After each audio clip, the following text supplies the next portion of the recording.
खबर है कि बीजेपी 15 दिन के अंदर अपने उम्मीदवारों की पहली लिस्ट जारी कर सकती है, लेकिन इंडिया अलायंस में अभी भी सीट बंटवारे पर गाड़ी अटकी हुई है, फाइल लटकी हुई है।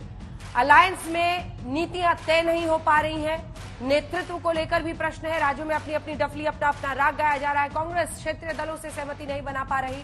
पश्चिम बंगाल में तो कांग्रेस और टीएमसी के बीच जुबानी जंग तेज हो गई है। यहां तक कि दोनों दलों ने अपने कार्यकर्ताओं को कह दिया है अकेले चुनाव लड़ने के लिए भी तैयार रहे। बिहार, यूपी सीटों पर फाइनल फॉर्मूला नहीं बन पाया है। नीतीश के रुख को लेकर भी साफ नहीं हो पा रही है तस्वीर। गठबंधन के नेता टेंशन में है। पहले देखिए 40 सीटों वाले बिहार में क्या हाल है। सूत्रों की खबर है जेडीयू और आरजेडी दोनों 16-16 सीटें लड़ सकती है। वहीं कांग्रेस को 6 सीटें दी जा सकती है। हालांकि वो 10 की मांग कर रहे हैं। जेडीयू 17 चाहती है, सीपीआई वहां पर 3-4 चाहती है, सीपीआई माले भी चाहती है। सीपीआई के कोटे में लेकिन 2 सीटें मिलने के आसार है। अब आइए पश्चिम बंगाल में। पश्चिम बंगाल की 42 सीट है। कांग्रेस और टीएमसी झुकने को तैयार नहीं। ममता बनर्जी ने कहा है कि वो बीजेपी को हराने में सक्षम है, इसीलिए सभी 42 सीटों पर लड़ सकती है। अगर सीटों के बंटवारे में उनकी नहीं सुनी गई, कांग्रेस कह रही है कि ममता की दया पर राजनीति नहीं करनी। कांग्रेस ने ममता को अवसरवादी नेता करार दे दिया है। अधीर रंजन मोर्चा संभाले हुए ममता बनर्जी के खिलाफ। ममता कह रही है कि जब वो लेफ्ट से 34 साल तक अकेले लड़ सकती हैं तो बीजेपी को हराने में भी सक्षम है। अब आ जाइए यूपी। अभी तो इन तीनों राज्यों की सीटों को जोड़ना बाकी है।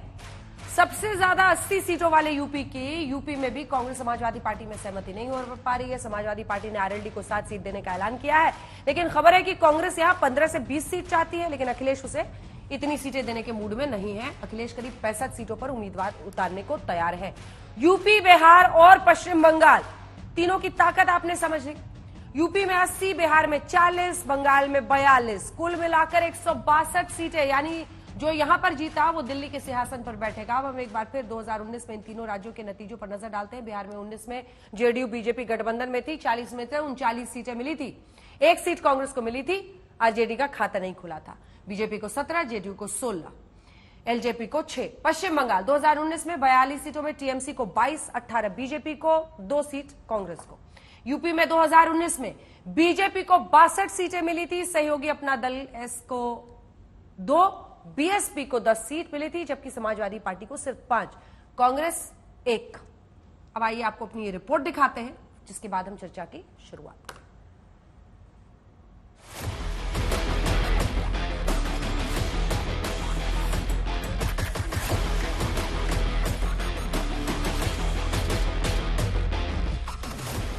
चौबीस के महासमर में अब 100 दिन का ही समय रह गया है, लेकिन अभी तक इंडिया अलायंस में घमासान मचा है। इंडिया गठबंधन की बैठक में तय हुआ था कि हर हाल में 31 दिसंबर तक सीटों के बंटवारे का फाइनल फॉर्मूला तैयार कर लिया जाएगा, लेकिन अभी तक माथापच्ची जारी है, जिसमें सबसे ज्यादा तनाव बिहार, बंगाल और यूपी में।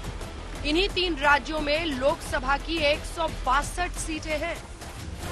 बिहार 40, पश्चिम बंगाल 42, उत्तर प्रदेश 80। बिहार में 40 लोकसभा सीटों पर बंटवारे को लेकर घमासान जारी है, तो पश्चिम बंगाल की 42 सीटों पर टीएमसी और कांग्रेस में जुबानी जंग है। वहीं सबसे ज्यादा 80 सीटों वाले यूपी में भी कांग्रेस और समाजवादी पार्टी में समीकरण सेट नहीं हो पा रहा। इंडिया अलायंस में मचे घमासान के बीच बिहार में नीतीश कुमार को लेकर एक बार फिर अटकलों का बाजार गर्म है।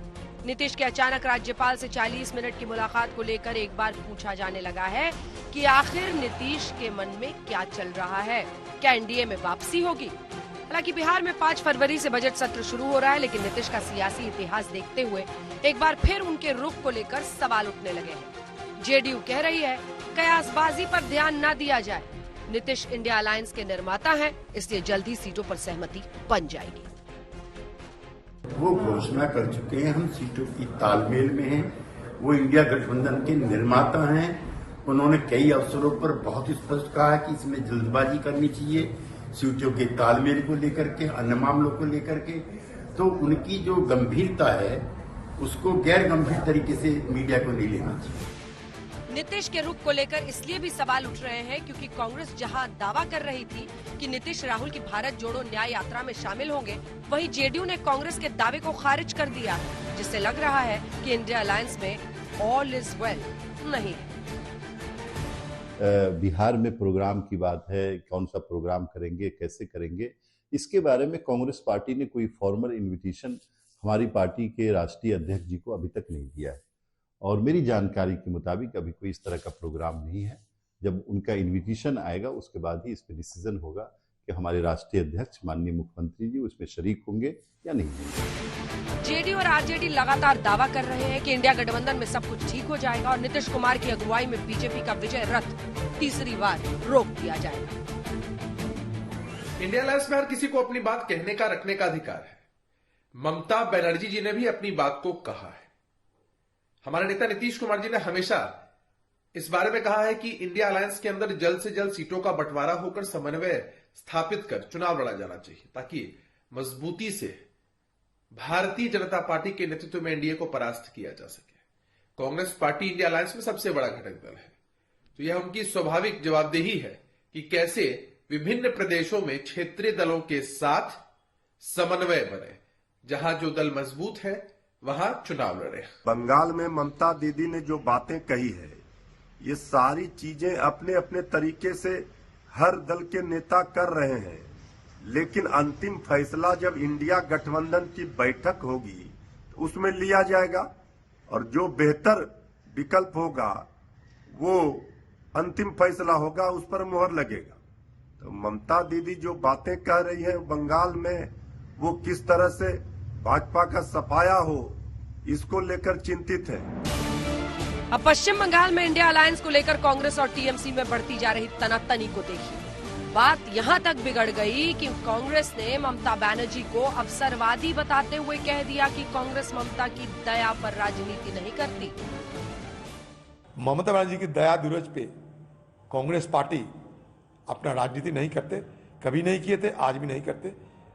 बदले में कांग्रेस पार्टी की दया से और मदद से 2011 साल में ममता बनर्जी खुद सत्ता पे आई थी। वहीं यूपी में कांग्रेस 25 से ज्यादा सीटों पर दावा कर रही है, लेकिन समाजवादी पार्टी उसे ज्यादा गंभीरता से नहीं ले रही। कांग्रेस और समाजवादी पार्टी में भी संबंध सामान्य नहीं लग रहे। जब अखिलेश यादव से राहुल की न्याय यात्रा में शामिल होने पर सवाल पूछा गया तो उन्होंने कह दिया कि न बीजेपी उन्हें बुलाती है और न ही कांग्रेस। बीजेपी अपने कार्यक्रमों में नहीं बुलाती, बड़ी मुश्किल से बुलाती है। कांग्रेस अपने कार्यक्रम नहीं बुलाती। ये समाजवादियों की लड़ाई है, अलग लड़ाई है। हालांकि कुछ दिन पहले राहुल ने कहा था कि सीटों को लेकर कोई तनाव नहीं है, एक दो जगह जहां पर है वहां भी सहमति बन जाए। इंडिया अलायंस के जो प्रोसेसेस हैं, डिस्कशंस हैं, अच्छी तरह चल रहे हैं। ज्यादातर जगह आसान है, ज्यादा कॉम्प्लिकेशंस नहीं है। एक दो जगह थोड़े ज्यादा कॉम्प्लिकेटेड है, मगर मुझे लगता है कि काफी आसानी से जो सीट शेयरिंग की बात है और बाकी चीजें हैं, हम इनको रिजॉल्व कर लेंगे। उधर असम में भारत जोड़ो न्याय यात्रा के दौरान सीएम हेमंत बिस्वा शर्मा और राहुल गांधी आमने सामने।